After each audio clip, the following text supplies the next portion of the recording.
Hello everyone and welcome back to another video from Wake&Tech. In this video, I'm going to show you how to add certificates to your profile on your LinkedIn. So let's get started right away. First of all, open up your web browser and then in the address bar, type in linkedin.com and press enter.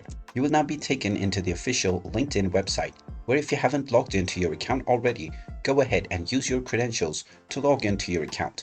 Once you have been logged in, you will be taken into your homepage, from which if you wish to add certificates into your account, click on the Me icon at the top right corner and then click on View Profile. From the View Profile menu, you will be able to add or edit your profile section.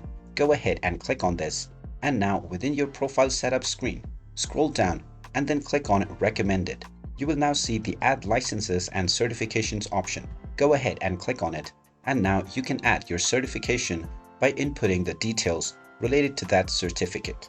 Type in the name of the course or your certification and enter the name of the organization that issued it. Then enter the issue date and year, followed by the expiration date if it is applicable. Then simply enter the credential ID and then enter the URL if it is available. You can also add your skills and add any media file by clicking on the respective buttons.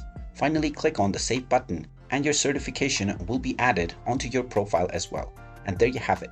That is how easy it is to add your certificates on LinkedIn. If you find this video helpful, make sure you hit that like button and subscribe to our channel if you haven't done so already. Also ring that notification bell to never miss another update from us. Thank you for watching and I will see you again in the next video.